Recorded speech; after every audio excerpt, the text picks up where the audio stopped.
ಮೊದಲ ಮಹಿಳಾ ಶಿಕ್ಷಕಿ ಹಾಗೂ ಮಹಾನ್ ಸಮಾಜ ಸುಧಾರಕಿ. ಇವರು ಜನವರಿ 3, 1831ರಲ್ಲಿ ಮಹಾರಾಷ್ಟ್ರದಲ್ಲಿ ಜನಿಸಿದರು. ಇವರ ಪತಿ ಜ್ಯೋತಿಬಾ ಫುಲೆ.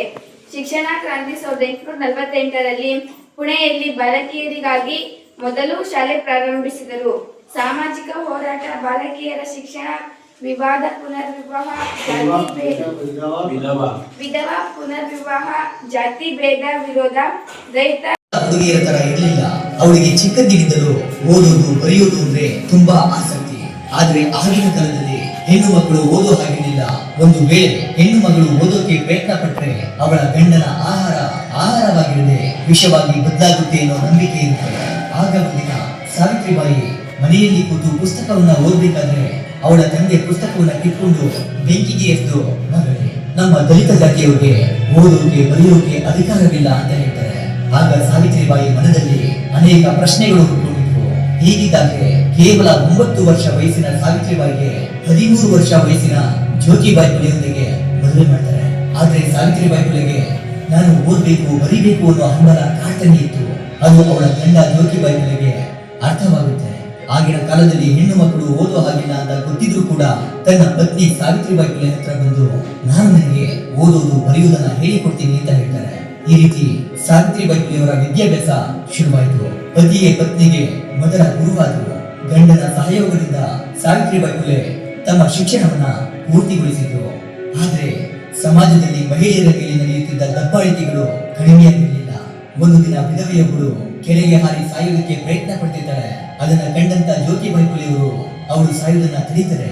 ಆಗ ಆ ವಿಧವೆ, ನನ್ನನ್ನು ಯಾಕೆ ತಡೆದ್ರಿ? ಈ ಸಮಾಜದಲ್ಲಿ ವಿಧವೆಯರು ಬದುಕೋದಕ್ಕೆ ಯಾವುದೇ ಅಧಿಕಾರವಿಲ್ಲ. ಹೆಣ್ಣು ಮಕ್ಕಳಿಗೆ ತುಂಬಾ ತೊಂದರೆಗಳನ್ನ ಕೊಡಲಾಗ್ತಿದೆ. ದಯವಿಟ್ಟು ನನ್ನನ್ನ ಸಾಯುವುದಕ್ಕೆ ಬಿಟ್ಬಿಡಿ ಅಂತ ಹೇಳ್ತಾಳೆ.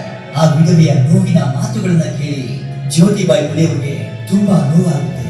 ಇದರಿಂದ ಅವರು ತನ್ನ ಪತ್ನಿಯ ಹತ್ತಿರ ಬಂದು, ಸಾವಿತ್ರಿ, ಈ ಸಮಾಜದಲ್ಲಿ ವಿಧವೆಯರಿಗೆ ತುಂಬಾ ತೊಂದರೆಗಳನ್ನ ಕೊಡಲಾಗ್ತಿದೆ. ಗಂಡ ಸತ್ತು ಹೋದ ಮೇಲೆ ಪತ್ನಿಯರನ್ನ ಅದೇ ಚಿತೆಯಲ್ಲಿ ಸುಡಲಾಗ್ತಿದೆ, ಅವರ ತಲೆಗೊಳಿಸಲಾಗ್ತಿದೆ. ಅಷ್ಟೇ ಅಲ್ಲ, ಹೆಂಗಸರು ಮನೆಯಿಂದ ಹೊರಬರುವಂತಿಲ್ಲ, ಹೆಂಗಸರು ಓದುವಂತಿಲ್ಲ, ಬರೆಯುವಂತಿಲ್ಲ.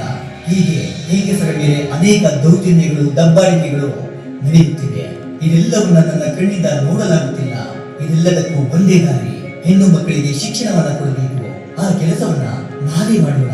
ನಮ್ಮ ದಾರಿಗೆ ಯಾರೇ ಅಡ್ಡ ಬಂದರು, ಅದೆಷ್ಟೇ ತೊಂದರೆಗಳು ಎದುರಾದರು, ಅದೆಲ್ಲವನ್ನ ದಾಟಿ ಹೆಣ್ಣು ಮಕ್ಕಳಿಗೆ ಶಿಕ್ಷಣವನ್ನ ಕೊಡಿಸಲೇಬೇಕು ಅಂತ ಹೇಳ್ತಾರೆ. ಅದಕ್ಕೆ ಪತ್ನಿ ಸಾವಿತ್ರಿಬಾಯಿ ಫುಲೆ ಕೂಡ ತುಂಬಾ ಖುಷಿಯಿಂದ ಒಪ್ಪಿಕೊಳ್ತಾರೆ. ಗಂಡನ ಬೆಂಬಲವನ್ನ ಪಡೆದು ಸಮಾಜದಲ್ಲಿನ ಹೆಣ್ಣು ಮಕ್ಕಳಿಗೆ ಶಿಕ್ಷಣವನ್ನ ಕೊಡಿಸಬೇಕು ಅಂತ ಸಾವಿತ್ರಿಬಾಯಿ ಫುಲೆಯವರು ಮೊದಲ ಹೆಜ್ಜೆಯನ್ನು ಇಡ್ತಾರೆ. ಪ್ರತಿಯೊಂದು ಮನೆಗೂ ಹೋಗಿ, ನಿಮ್ಮ ಮಕ್ಕಳಿಗೆ ನಾನು ಶಿಕ್ಷಣವನ್ನ ಕೊಡ್ತೀನಿ. ಗಂಡು ಮಕ್ಕಳ ರೀತಿ ಹೆಣ್ಣು ಮಕ್ಕಳು ಕೂಡ ಓದೋದ್ರಲ್ಲಿ ತಪ್ಪೇನಿದೆ? ನನ್ನ ಮೇಲೆ ನಂಬಿಕೆ ಇಡಿ. ನಿಮ್ಮ ಮನೆಯ ಹೆಣ್ಣು ಮಕ್ಕಳು ಶಿಕ್ಷಣವನ್ನ ಪಡ್ಕೊಂಡ್ರೆ ನಿಮಗೆ ಯಾವ ಶಾಪವೂ ಅಂಟಿಕೊಳ್ಳುವುದಿಲ್ಲ. ನಿಮ್ಮ ಮಕ್ಕಳು ಓದಿದ್ರೆ ಸರಿ ತಪ್ಪುಗಳ ಅರಿವಾಗುತ್ತೆ. ದಯವಿಟ್ಟು ನಿಮ್ಮ ಹೆಣ್ಣು ಮಕ್ಕಳನ್ನ ವಿದ್ಯಾಭ್ಯಾಸ ಕಲಿಯಲು ನನ್ನ ಜೊತೆ ಕಳಿಸಿಕೊಡಿ ಎಂದು ಕೇಳಿಕೊಡ್ತಾರೆ. ಆದ್ರೆ ಅದಕ್ಕೆ ಬಹಳಷ್ಟು ಜನ ವಿರೋಧ ಮಾಡ್ತಾರೆ. ಕೆಲವೊಂದಷ್ಟು ಜನ ಅದನ್ನ ಅರ್ಥ ಮಾಡಿಕೊಂಡು ಅವರ ಹೆಣ್ಣು ಮಕ್ಕಳನ್ನ ಓದಲು ಕಳಿಸ್ತಾರೆ.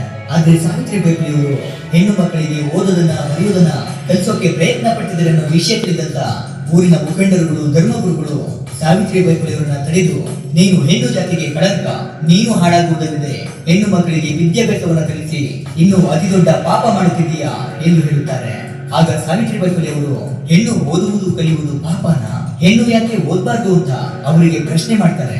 ಆಗ ಆ ಊರಿನ ಮುಖಂಡರುಗಳು, ಧರ್ಮಗುರುಗಳು, ನಮ್ಮ ವೇದಗಳಲ್ಲಿ ಸ್ತ್ರೀಯರಿಗೆ ವಿದ್ಯೆ ಅನಾವಶ್ಯಕ ಅಂತ ಹೇಳಲಾಗಿದೆ ಅಂತ ಉತ್ತರ ಕೊಡ್ತಾರೆ. ಆಗ ಸಾವಿತ್ರಿಬಾಯಿ ಫುಲೆಯವರು, ನಮ್ಮ ಯಾವ ವೇದಗಳಲ್ಲಿ ಹೇಳಲಾಗಿದೆ ಅಂತ ಸ್ವಲ್ಪ ಹೇಳುತ್ತೀರಾ? ಇದೆಲ್ಲವೂ ಶುದ್ಧ ಸುಳ್ಳು. ನಮ್ಮ ಯಾವ ವೇದಗಳಲ್ಲೂ ಹೆಣ್ಣು ಮಕ್ಕಳು ಓದಬಾರ್ದು ಅಂತ ಹೇಳಲಾಗಿಲ್ಲ. ಹೀಗಿರುವಾಗ ನಾನೇಕೆ ಹೆಣ್ಣು ಮಕ್ಕಳಿಗೆ ವಿದ್ಯಾಭ್ಯಾಸವನ್ನ ಕಲಿಸಬಾರದು? ದಯವಿಟ್ಟು ನನ್ನನ್ನ ಹೋಗಲು ಬಿಡಿ ಅಂತ ಸಾವಿತ್ರಿಬಾಯಿ ಫುಲೆಯವರು ಹೇಳ್ತಾರೆ. ಆಗ ಆ ಧರ್ಮಗುರುಗಳಿಗೆ ಕೋಪ ಬಂದು, ನಮ್ಮ ಮಾತನ್ನೇ ಧಿಕ್ಕರಿಸುತ್ತೀಯಾ?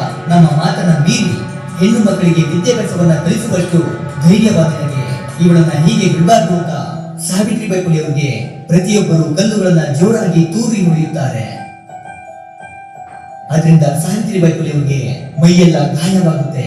ಆದ್ರೂ ತನ್ನ ಪ್ರಯತ್ನವನ್ನ ಮಾತ್ರ ನಿಲ್ಲಿಸಬಾರ್ದು ಅಂತ ಮುಂದೆ ಸಾಗ್ತಾರೆ. ಹೆಣ್ಣು ಮಕ್ಕಳಿಗೆ ವಿದ್ಯಾಭ್ಯಾಸವನ್ನ ಹೇಳಿಕೊಡಲು ತಮ್ಮ ಹತ್ತಿರ ಇದ್ದಂತ ಸ್ವಲ್ಪ ಹಣದಲ್ಲೇ ಒಂದು ಶಾಲೆಯನ್ನು ತೆರೀತಾರೆ. ಪ್ರತಿದಿನ ಹೆಣ್ಣು ಮಕ್ಕಳಿಗೆ ಪಾಠವನ್ನ ಹೇಳಿಕೊಡಲು ಹೋಗ್ತಿದ್ರು.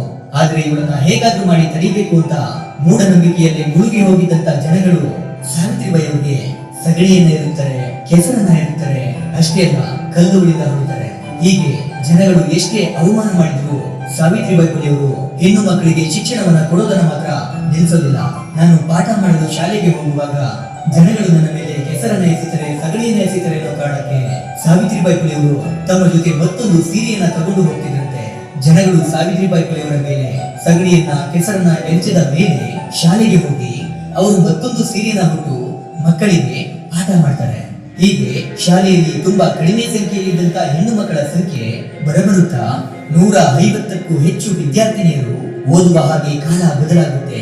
ಸಾವಿತ್ರಿಬಾಯಿ ಫುಲೆಯವರು ಕೇವಲ ಹೆಣ್ಣು ಮಕ್ಕಳ ಶಿಕ್ಷಣಕ್ಕೋಸ್ಕರ ಮಾತ್ರ ಹೋರಾಡಲಿಲ್ಲ, ಗಂಡನನ್ನ ಕಳೆದುಕೊಂಡಂತ ವಿಧವೆಯರ ತಲೆಗೊಳಿಸುವಂತ ಪದ್ಧತಿಯನ್ನ ವಿರೋಧ ಮಾಡ್ತಾರೆ, ಬಾಲ್ಯ ವಿವಾಹವನ್ನ ತಪ್ಪಿಸೋದಕ್ಕೆ ಪ್ರಯತ್ನ ಪಡ್ತಾರೆ, ಅನಾಥ ಮಕ್ಕಳಿಗೆ ಶಿಶು ಕೇಂದ್ರವನ್ನ ಸ್ಥಾಪನೆ ಮಾಡ್ತಾರೆ.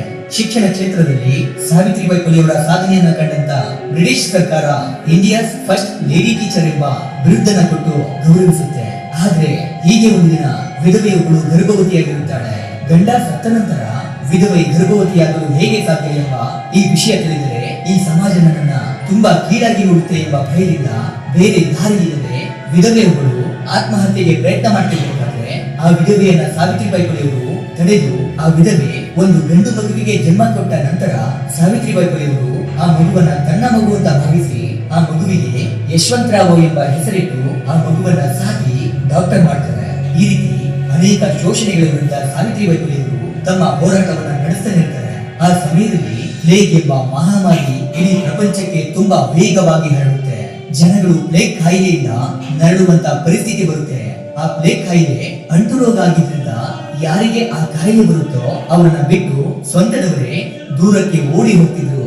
ಹೀಗಿರುವಾಗ ಸಾವಿತ್ರಿಬಾಯಿ ಫುಲೆಯವರು ಪ್ಲೇಗ್ ರೋಗಿಗಳನ್ನ ಹುಡ್ಕೊಂಡು ಸಾವಿತ್ರಿಬಾಯಿ ಫುಲೆಯವರ ಮಗ ವೈದ್ಯನಾಗಿದ್ರಿಂದ ರೋಗಿಗಳನ್ನ ಮಗನ ಹತ್ತಿರ ಕರೆತಂದು ಅವರಿಗೆ ಚಿಕಿತ್ಸೆ ಕೊಡಿಸ್ತಿದ್ರು. ಕೊನೆಗೆ ಆ ಪ್ಲೇಗ್ ರೋಗ ಸಾವಿತ್ರಿಬಾಯಿ ಫುಲೆಯವರು ಕೂಡ ಬಂದು 1897ರಲ್ಲಿ ಸಾವನ್ನಪ್ತಾರೆ. ನಿಮ್ಗೆ ಸಾವಿತ್ರಿಬಾಯಿ ಫುಲೆಯವರ ಬಗ್ಗೆ ಆಶ್ಚರ್ಯವಾಗುತ್ತಾ ಮತ್ತೊಂದು ವಿಷಯ ಇಲ್ಲ. ಆಗಿನ ಕಾಲದಲ್ಲಿ ಮೂಢನಂಬಿಕೆಯನ್ನ ಹೋಗಲಾಡಿಸೋಕೆ ಬ್ರಾಹ್ಮಣರೇ ಇಲ್ಲದೆ ಅಥವಾ ಪುರೋಹಿತರೇ ಇಲ್ಲದೆ ಬೇರೆಯವ್ರಿಗೆ ಸಾವಿತ್ರಿಬಾಯಿ ಫುಲೆಯವರು ಮದುವೆಗಳನ್ನ ಮಾಡಿಸಿದ್ರಂತೆ. ಹೀಗೆ ಅನೇಕ ದಬ್ಬಾಳಿಕೆ ದೌರ್ಜನ್ಯಗಳ ವಿರುದ್ಧ ಸಾವಿತ್ರಿಬಾಯಿ ಫುಲೆಯವರು ಹೋರಾಟಗಳನ್ನು ಮಾಡಿ ಇಂದು ಹೆಣ್ಣು ಮಕ್ಕಳು ಕೂಡ ಗಂಡು ಮಕ್ಕಳ ರೀತಿ ಶಾಲೆಯಲ್ಲಿ ಓದೋದಕ್ಕೆ ವಿದ್ಯಾಭ್ಯಾಸವನ್ನ ಪಡ್ಕೊಳ್ತಿರೋದಕ್ಕೆ ಅಂದು ಸಾವಿತ್ರಿಬಾಯಿ ಫುಲೆಯವರು ಅನುಭವಿಸಿದಂತ ಅವಮಾನಗಳೇ ಕಾರಣ. ಆದ್ರೆ ಇವತ್ತು ಎಷ್ಟು ಜನ ಸಾವಿತ್ರಿಬಾಯಿ ಫುಲೆಯವರ ಬಗ್ಗೆ ತಿಳ್ಕೊಂಡಿದ್ದೀರಾ? ಎಷ್ಟು ಜನ ಹೆಂಗಸರು ಸಾವಿತ್ರಿಬಾಯಿ ಫುಲೆಯವರನ್ನ ಪೂಜಿಸ್ತಿದ್ದೀರಾ? ನಿಜಕ್ಕೂ ನಾವು ಶಿಕ್ಷಕರ ದಿನವನ್ನ ಆಚರಣೆ ಮಾಡಬೇಕಂದ್ರೆ ಅದು ಸಾವಿತ್ರಿಬಾಯಿ ಫುಲೆಯವರ ಹೆಸರಿನಲ್ಲೇ ಆಚರಿಸಬೇಕು. ಆಗ ಮಾತ್ರ ಅವರ ತ್ಯಾಗಕ್ಕೆ ನಾವು ನ್ಯಾಯ ಕೊಟ್ಟಂತಾಗುತ್ತೆ. ದಯವಿಟ್ಟು ಈ ವಿಷಯ ಎಲ್ರಿಗೂ ತಿಳಿಬೇಕಂದ್ರೆ ಈ ವಿಡಿಯೋನ ಆದಷ್ಟು ಜನರಿಗೆ ಶೇರ್ ಮಾಡಿ. ಶಿಕ್ಷಕರ ದಿನದಂದು ಸಾವಿತ್ರಿಬಾಯಿ ಫುಲೆಯವರನ್ನ ಪೂಜಿಸುವುದೇ ನ್ಯಾಯನ ಅಥವಾ